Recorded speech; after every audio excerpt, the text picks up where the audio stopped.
This exercise is an exploration of jobs from the future. So we've started off by deconstructing what it looks like if, the scenario from Avengers Endgame became real. So what happens when Thanos has this snap? 50% of the world's population disappears, right? Very, very, very stressful scenario. And we think it's a speculative scenario. We think it's never going to happen. And then we look at the data on climate change and we realize that, when you look at a 4-degree temperature rise, we're looking at about 2 to 4 degrees right now.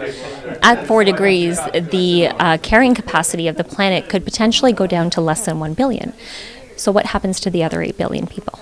So we're using that idea, that speculative idea of 50% of the world's population suddenly disappearing to deconstruct what the world looks like. And then from that, we're going to design new jobs from the future.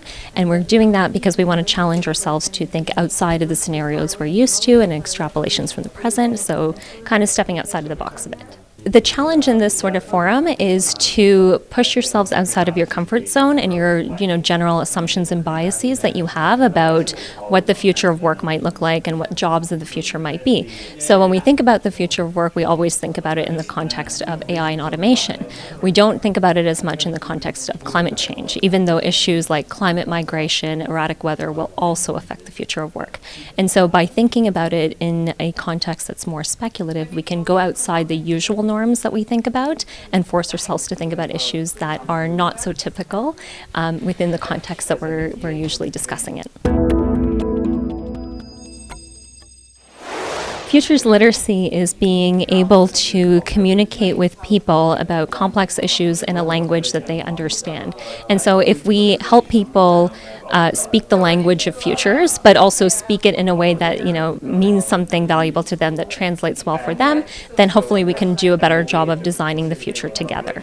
We have a very hard time understanding the relationship that we have with the future. So in the context of the future of work, futures literacy means understanding what is available to me and how I can give back to the world, especially as the world changes in ways that we can't predict. So this idea of what it means to contribute to the world, what it means to have purpose, becomes very, very important. And if people can't engage with the future in a way that's meaningful, then it's hard for them to understand their place in it as well.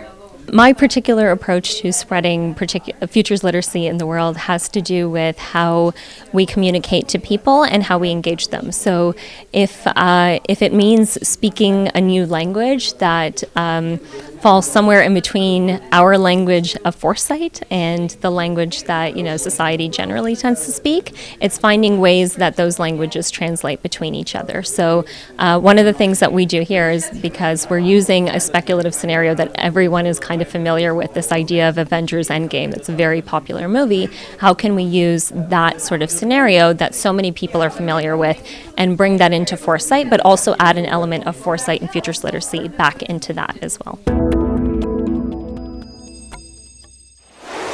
I think the future of this sort of forum is collaborative. It's highly collaborative, and it's focused on systems and not silos. So rather than focusing on one issue at a time, where we're just talking about, let's say, the future of work or, the future of climate change, we're taking a complexity sort of approach to it, where we're talking about the future of all things at once in a way that is more meaningful, because the future won't be one thing and it won't happen in isolation. It's happening to us all at once. So we have to really look at it for the complexity that's there.